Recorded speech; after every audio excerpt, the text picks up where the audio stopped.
इस समय हम पटना जंक्शन पर हैं। जैसे आपने सोशल मीडिया पे बहुत सारी न्यूज़ देखे होंगे कि कुली चचा का, यानी इनका नाम है धर्मवीर चचा। और आम कुली का बात किया जाए तो आपने देखे होंगे कि स्टेशन पे कुली जी का काम रहता है कि यानी यात्रीगण का सामान उठा करके और जहां उनका अस्थायी जगह रहता है वहां पहुंचाना रहता है, उनसे पैसा लेते हैं। और इन कुली चचा में एक खास बात है। खास बात यह है कि इन कुली चचा को सरकार की तरफ से 2 बॉडीगार्ड दिया गया है जो इनके साथ हमेशा रहते हैं। यानी किसी भी यात्री का सामान लेके दूसरे इस स्टेशन से उस पार जाते हैं तो इनके साथ में देख सकते हैं सर हैं, यानी सर इनके साथ में हमेशा रहते हैं। आखिर क्या कारण है, क्या जरूरत पड़ा सरकार के कि इस कुली चचा को 2 बॉडीगार्ड देने की आवश्यकता पड़ गया, इस सभी बातों का जानकारी आपको इस वीडियो में आगे मिलेगा। तो चलिए चाचा जुड़ते हैं और जानकारी लेने का प्रयास करते हैं कि चाचा कितने दिन से चाचा के पास जैसे 2 बॉडीगार्ड दिए गए हैं सरकार की तरफ से और बिहार सरकार की तरफ से दिए गए हैं। सर सबसे पहले आपको हमारे चैनल में स्वागत है। अच्छा चाचा, आप ये बताइए, आपके पास 2 बॉडीगार्ड हमेशा रहते हैं, कितने दिन से रहते हैं? देखिए, हमारा नाम धर्मनाथ यादव हुआ। जी जी। सभी का नमस्कार प्रणाम करूंगा। ये 27 अक्टूबर 2013 की घटना है। उस समय गांधी मैदान के पटना में गांधी मैदान में भाजपा के हुंकार रैली थी। उस समय गुजरात के मुख्यमंत्री नरेंद्र मोदी जी थे और प्रधानमंत्री का भाभी थे। ये 9:30 बजे की घटना है। पटना जंक्शन पर पहला बम ब्लास्ट 10 नंबर शौचालय में है। 9:30 बजे पहला बम ब्लास्ट हुआ। उस समय हम अपना कुली विश्राम गृह में बैठे हुए थे। हाँ, तो बम ब्लास्ट हुआ तो शौचालय से धुआं निकला। तो मैं देखा कि शौचालय से धुआं निकला। हम दौड़कर अपना लाठी निकाला और जाके शौचालय के गेट पर पहुंचा। आदमी भी भाग रहे थे तो वह दरवाज़ा खोला और बंद किया। हमको शंका हुआ कि इसमें है। तो एक सिपाही था डिप्टी में, अशोक कुमार मुखर्जी, उसको हम बुलाए और जाके दरवाज़ा खोले और उसको निकाले। उसका नाम इम्ताज अंसारी था। उसके पास 3 शक्तिशाली बम भी था। कितना बम था? 3 था। वह चाहता तो हमको भी उड़ा देता, मतलब उसके पास मतलब तार यदि ठेका दिया रहता तो हम लोग भी मतलब घायल रहते। निकालने के बाद उससे हम पूछे कि घायल व्यक्ति है, उसको नाम बताओ, तुम्हारे साथ है कि नहीं है। हम लोग 15-20 मिनट तक ले उससे पूछताछ भी किया, नहीं बताया। उसके बाद हमारे पास आरपीएफ के इंस्पेक्टर राजेश लाल जी आए। उनके हाथ में हम थमा दिया और इंस्पेक्टर साहब का आदेश हुआ कि एम्बुलेंस और लाने के लिए। तो हम लोग टेम्पू ला के जो घायल व्यक्ति था उसको हम लोग ले जाके हॉस्पिटल में अपना एथी करा दिया। उसके बाद अपना फिर हमारा काम में अपना लागे। फिर अपना रात में दिल्ली से बम दस्ता आया। 3 बम डिस्पोजल हुआ 12 बजे रात में। उसके बाद FIR हुआ, मतलब पटना जंक्शन पर, मतलब GRP में हमको बुलाहट हुई। उसमें हम गए। उसमें सीजर लिस्ट अरेस्टिंग का मतलब मेन गवाह भी हूँ और मैं पकड़ा भी हूँ। उसी दिन से अपना सुरक्षा का हम मांग किया कि हमको सुरक्षा मिलना चाहिए। हमको नहीं मिला। अपना 16 में हमारी घटना इसी जगह की है। घटना 11 बजे रात में अकेले घूम रहा था तो हमारी घटना हुई। PMC में हम भर्ती हुए। आपको दोबारा घटना हुआ आपके साथ? 2 बार हुआ था। तो PMC में 3 दिन के बाद हमारा होश आया। फिर अपना कागज पत्र अपना जो भी हमारा IG DIG SP चाहे प्रधानमंत्री गृह मंत्रालय अपना लिखा। उसके बाद हमको सुरक्षा नहीं मिला। उसके बाद हम फिर 16 में मतलब हाई कोर्ट का दरवाज़ा खटखटाया। हाई कोर्ट में केस किया। हाई कोर्ट में GRP का पहला हमारा बॉडीगार्ड मिला रेल परिसर तक। और हर थाना का स्कोर्ट का भी आदेश था। लेकिन हम DIG SP साहब लोग के पास से कहीं बाहर जाते थे तो हमको स्कोर्ट नहीं मिलता था।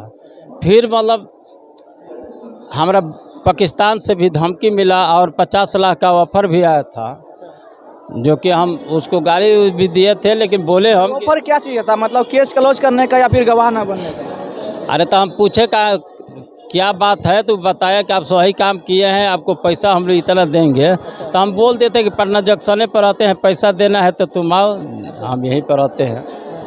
उसके बाद फिर अपना कागज़ पत्र लिखा, फिर थाना फाड़ी जो भी आया एसपी डीआईजी का कागज़ लिख के रिसीव कराया सगरे, प्रधान में सगरे दिया।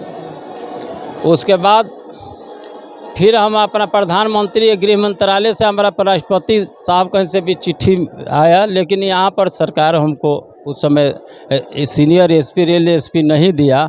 18 में मुख्य सचिव दीपक बाबू थे तो मुख्य सुरक्षा समिति में पास किए, तो सीनियर एसपी और रेल एसपी ने हमारा बॉडीगार्ड नहीं दिया। उसके फिर बाद हम हाईकोर्ट के दरवाज़ा खटखटाया, तो जाके 23 में मतलब फरवरी में हमको हाईकोर्ट से आदेश हुआ और सुरक्षा बोर्ड में पास हुआ, तो अप्रैल में हमारे पास मतलब एक जिला का भी मिला। 2000 कितने में आपके साथ बॉडीगार्ड रहना स्टार्ट हो? 16 में मतलब जीआरपी का मिलल था, 23 में मतलब जिला से मिला। अभी आपके पास कुल कितने बॉडीगार्ड रहते हैं? 2 बॉडीगार्ड रहते हैं। अभी फिलहाल में एक हैं और एक और हैं। देखिए हम 24 घंटा रेल में रहते हैं। अच्छा। अब दोनों आदमी को 24 घंटा नहीं रख सकते हैं। इसका कोई सीमा तो बांधा, सीमा साधने दिया गया? वो अपना में और सेटमेंटल करते हैं कि कैसे आपको रहना है, हमको कैसे रहना है। रात में मतलब ये लोग चले जाते हैं। हम आवास का भी मांग किया हूँ, डीआरएम जीएम साहब से रिसीव भी कराया हूँ, तो आवास अभी तक ले नहीं मिला है। और प्रधानमंत्री से हमारा मांग है कि आवास हमको पहला नंबर मिलना चाहिए, एक लड़का का नौकरी, और राष्ट्रपति गारंटी वार्ड भी मिलना चाहिए। और गवाही अभी तक ले नहीं दिए हैं।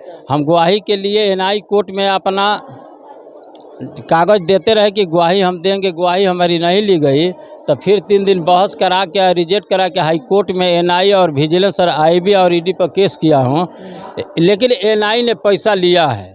अभी इसका सबूत दूंगा। एनआई जब हम गवाही देने के लिए तैयार हों तो फिर हमको क्यों हटाया? हम आपको संदेह है कहीं? अरे 50 लाख रुपया पाकिस्तान से हमको मिला, त्याग दिया। यदि पैसा लेना रहता तो पैसा लेकर अपना बैठ गए रहते, कोर्ट के क्या चक्कर लगाते हैं। एनआई पैसा लिया है तब तो हमारा गवाही नहीं कराया, तो ये हाई कोर्ट में केस किए हैं। जब्ती सूची सीरियल इसका मेन गवाह हूँ। करोड़ों रुपया लिया है, इसलिए हाई कोर्ट में हमारा लंबित अभी चल रही है। जिस दिन बुलाहट होगी सभी को हम जितना जांच एनआई का जांच मतलब थी, उसमें सभी को हम आग्रह हाई कोर्ट में करूंगा कि सभी को बुलाया जाए और इसका समाधान निकाला जाए, जांच किया जाए। अरे जो पैसा लिया हम छोड़ेंगे थोड़े। अब डीआरएम जीएम हम आवास मांगे हैं, बॉडीगार्ड हम रात में रहता नहीं है, हमारा हो जाता है, चाहे बॉडीगार्ड के रात में जाता है, कुछ हो जाएगा तो इसका जिम्मेवारी डीआरएम जीएम के होगी। बॉडीगार्ड आपके सामने केवल दिन रहते हैं? रहेगा, लेकिन रात में हम लोग कुली विश्राम गृह में रहते हैं, तो हथियार के बात है। 15-20 आदमी के बीच में हथियार नहीं न रहेगा। मानता नहीं हथियार है, कहीं कुछ हो गया तो इसका जिम्मेवारी कौन लेगा? अच्छा, लेकिन आपको ऐसा नहीं लगता है कि पूरे भारत में एक आप खास ऐसे कुली हैं जो आपके साथ मतलब सुरक्षा प्रदान किया गया है? ये देखिए एगो बात, अब उस दिन के बात है, सुरक्षा मानते नहीं, यहाँ पर प्रशासन नहीं थी। हमारा भी दायित्व बनता है कि हमारा यात्री आता है तो हम लोग आता है तो अभी न 10 रुपये मिलता है, तो हम लोग का भी सुरक्षा का यदि ध्यान है न कि हमारे यात्री को कुछ होता है तो फिर यहाँ पर कौन आएगा? कोई आएगा? आता है तब न 10 रुपया हमको मिलता है, चाहे 50 रुपया हमारा बाल बच्चा का पेट चलता है।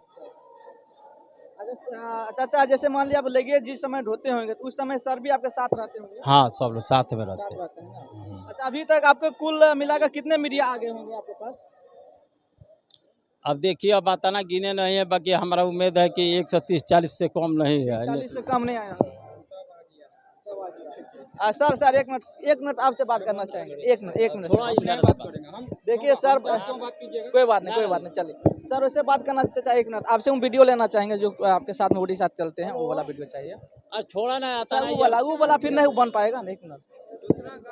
तो दोस्तों, जैसे कि आपने देखें कि ये कुली चाचा था। इन कुली चाचा में खास ये बात है कि इनके सरकार की तरफ से 2 बॉडीगार्ड दिया गया है, यानी जब भी ये किसी भी यात्री का लगेज लेकर चलते हैं तो साथ में 2 सुरक्षा बॉडीगार्ड यानी सर उनके साथ में हमेशा रहते हैं।